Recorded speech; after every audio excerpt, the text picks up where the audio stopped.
شہید ارشد شریف کے قتل کا معاملہ، اور اسلام آباد ہائی کورٹ چیف جسٹس عامر فاروق صاحب کی عدالت تھی، اس میں سینئر صحافی ہیں حامد میر صاحب، انہوں نے پیٹیشن فائل کی ہے، اور آج اس پیٹیشن کی پہلی سماعت تھی، اور اعتراضات لگائے گئے تھے، اور ان اعتراضات کے ساتھ اس کی ہیئرنگ رکھی گئی تھی۔ خوش آئند بات یہ ہے کہ سب سے پہلے تو یہ کہ اینکر پرسنز، میڈیا پرسنز وہ میدان میں آ چکے ہیں، اور نہ صرف میدان میں آ چکے ہیں بلکہ اب اس کیس کو پرسیو کرنے کا ارادہ رکھتے ہیں۔ دیر آید درست آید، کیونکہ شہید ارشد شریف کا خون جو ہے وہ رائیگاں نہیں جائے گا، اور ان کے جو قاتل ہیں، ان کے جو منصوبہ ساز ہیں، وہ بچ نہیں پائیں گے۔ اس لیے بہت 2 سال سے اس معاملے کو دبایا ہوا ہے، اور اس معاملے پہ بات کرنے کی اجازت نہیں، اور ٹی وی مالکان کو وارن کیا گیا، خبردار کیا گیا، اور ٹی وی مالکان نے پھر آگے اینکر پرسنز کو یہ کہا کہ خبردار آپ نے ایسی کوئی بات نہیں کرنی، کیونکہ حکم حاکم ہے۔ لہٰذا یہ ساری چیزیں جو ہیں جہاں جہاں سے آ رہی تھیں، جیسے آنریبل ججز نے یہ ہمت کی ہے، 6 آنریبل ججز نے، کہ کس طریقے سے ان کے معاملات میں انٹروین کیا جاتا ہے، دھمکایا جاتا ہے، بلیک میل کیا جاتا ہے، اور عدالتی امور میں مداخلت کی جاتی ہے، ججز کو بلیک میل کیا جاتا ہے، اور نہ صرف بلیک میل کیا جاتا ہے بلکہ سنگین نتائج کی دھمکیاں دی جاتی ہیں، اور غیر قانونی غیر آئینی اقدامات کیے جاتے ہیں، پولیس گردی کی جاتی ہے۔ تو وہ ساری چیزیں جیسے ججز منظر عام پہ لائے ہیں، اسی طریقے سے صحافی بھی، ان کو بھی چاہیے کہ وہ بھی منظر عام پر لے کر آئیں۔ اور آج جو ہیئرنگ ہوئی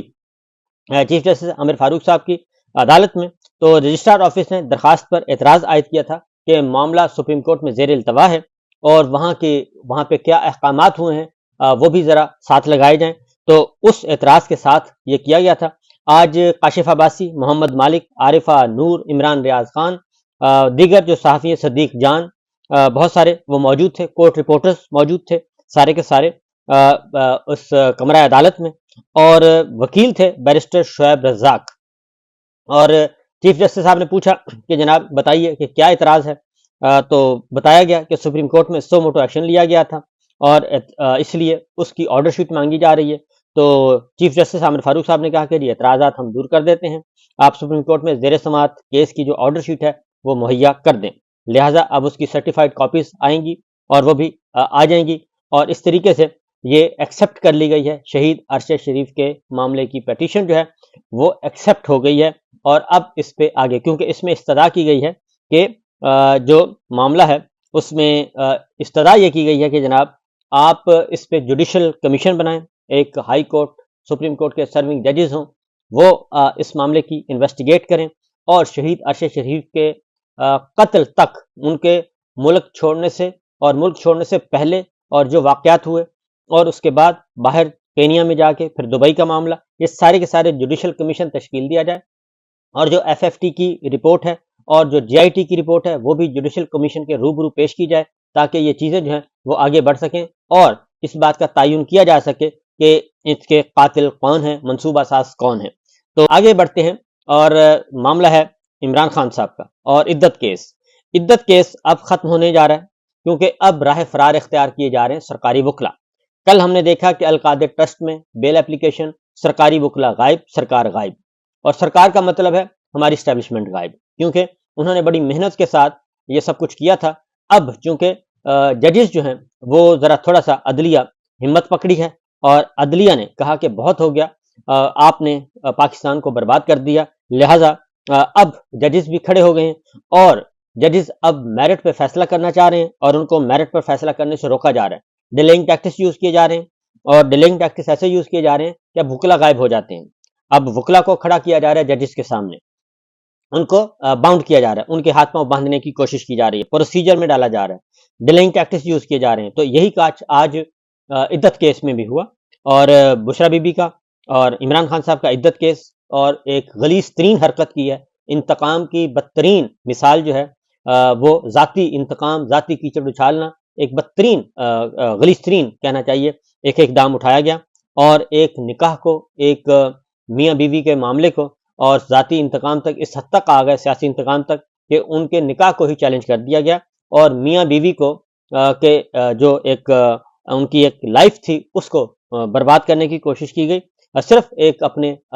ایک مذموم ایجنڈے کے تحت۔ بہرحال اس میں آج سماعت ہوئی، اور آج جج تھے شاہ رخ ارجمند تھے، اور یہ ساری چیزیں آئیں تو آج پھر سرکار کے وکیل جو ہیں وہ موجود نہیں تھے، ماسٹر پلیئر، اور ان کا ایک نام رکھا ہوا ہے اسلام آباد میں، آج کل ان کا ایک نام گردش کر رہا ہے کہ وہ کون سے وکیل ہیں، تو لہٰذا وہ آج ان کے ایسوسیٹ آئے اور انہوں نے کہا جی کہ ایک اپلیکیشن دی، اور مین وکیل رضوان عباسی صاحب نہیں آئے، اور ان کے ایک ایسوسیٹ آئے، جونیئر وکیل آئے، اور ساتھ ہی جو شکایت کنندہ ہیں خاور مانی کا وہ بھی آئے، اور انہوں نے کیا کیا، جج صاحب پہ عدم اعتماد کا اظہار کر دیا، اور وہاں پہ انہوں نے شاؤٹ کیا، چلانا شروع کر دیا، اور ان کو میرا خیال ہے یہ ٹاسک دے کے بھیجا گیا تھا کہ آج آپ نے وہ کام کرنا ہے جو ہم نہیں کر سکتے، تو وہی کہ جی میرا خاندان تباہ ہو گیا، آپ وہ جج صاحب کے ساتھ الجھ پڑے، جبکہ یہ کیس اتنا غلیظ ترین ہے کہ جتنی بھی مذمت کی جائے کم ہے، اور پوری دنیا میں ایک تماشا بنا ہوا ہے، ہماری ہسٹری میں، ہماری دینی تاریخ میں بھی ایسا کوئی نہیں آیا۔ تو خاور مانیکا نے کہا جی آپ، مجھے نہیں لگتا کہ آپ انصاف کر سکیں گے، آپ میرا کیس ٹرانسفر کر دیں، اور جج صاحب نے کہا کہ آپ نے یہ کیسے سوچ لیا، میری 21 سال سروس ہے، آج تک مجھے کسی نے یہ نہیں کہا، اور آپ بتائیں مجھ پر کیا الزام لگا رہے ہیں، میری 21 سال کی کیریئر ہے، میرے 21 سال کا کیریئر ہے، اور آج تک ایسا ہوا نہیں ہے، تو آپ یہ کیسے کر رہے ہیں؟ اور سلمان اکرم راجہ صاحب نے پھر انٹروین کیا، انہوں نے کہا جی کہ یہ شرمناک ہے، اور یہ عدالت پہ پریشر ڈال رہے ہیں، اور اس کے علاوہ ان کے پاس کہنے کو کچھ نہیں ہے، اس لیے یہ ایسی حرکتیں کر رہے ہیں، اور اس کے علاوہ اور کچھ نہیں ہے۔ اور اس کے ساتھ ساتھ انہوں نے یہ بھی کہا کہ جناب آپ ہمارا بس کیس کر دیں گی، مجھے برباد کر دیا، مجھے یہ کر دیا، مجھے وہ کر دیا، اور یہ سارا کچھ ہوا جی۔ اور اس کا ساتھ ساتھ خاور مانیکا نے عدم اعتماد کا اظہار کرتے ہوئے کہا جی میرے خاندان کو تباہ کر دیا گیا، آپ کے گھر کے ساتھ یہ تو ہوتا تو پتہ چلتا، مجھے نہیں لگتا کہ آپ مجھے انصاف دے سکیں گے۔ جج صاحب نے کہا کہ آپ نے یہ کیسے سوچ لیا، کوئی ثبوت ہے کہ میں پی ٹی آئی کے لیے کوئی ہمدردی دکھاتا ہوں؟ آپ بتائیں مجھ پر کیا الزام ہے اور کیا ثبوت ہے آپ کے پاس؟ اس پر انہوں نے کہا کہ کل مجھے بھی قبر میں جانا ہے، اور آپ کو بھی، میرے لیے کرسی اہم نہیں ہے، جج صاحب نے کہا، اور میرا کیریئر اور میری نیت بالکل صاف ہے، اور میں نے اللہ کو جواب دہ ہونا ہے، اور میں نے جو کرنا ہے انصاف کرنا ہے۔ اور خاور مانیکا نے کہا کہ بات مشہور ہو گئی ہے کہ جج بشرا بی بی اور سابق چیئرمین عمران خان کو بری کر دیں گے۔ آپ اندازہ کریں کہ اب یہ جملے کون ان کے منہ میں ٹھونس رہا ہے، ججز کو دھمکایا جا رہا ہے ابھی بھی، اور مختلف طریقوں سے دھمکایا جا رہا ہے۔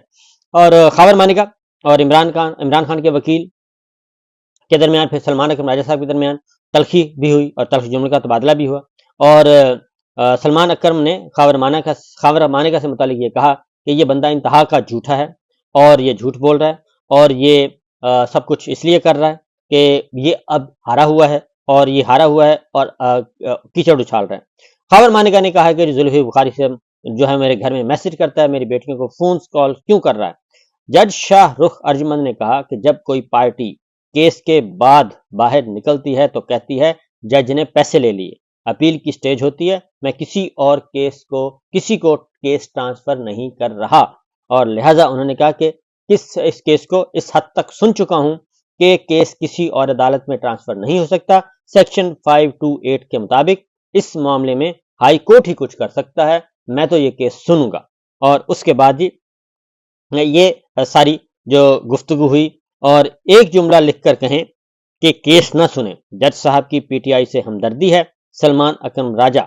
نے یہ کہا کہ یہ ایک جملہ لکھ کر کیس ٹرانسفر کرنے کا کہنا توہین عدالت ہے، سلمان اکرم راجہ صاحب نے کہا، اور انہوں نے اپوز کیا اس معاملے کو، انہوں نے کہا جی یہ نہیں ہو سکتا، میں اس درخواست پر پہلے آرڈر کروں گا، یہ عدالت اس ڈرامے کے تابع نہیں ہو سکتی، یہ عدالت کی توقیر کا معاملہ ہے، سلمان اکرم راجہ صاحب نے کہا، اور عدالت نے اس پر فیصلہ محفوظ کر لیا۔ تو یہ آج کی پروسیڈنگ بھی یہ بتا رہی ہے کہ جو ہمارے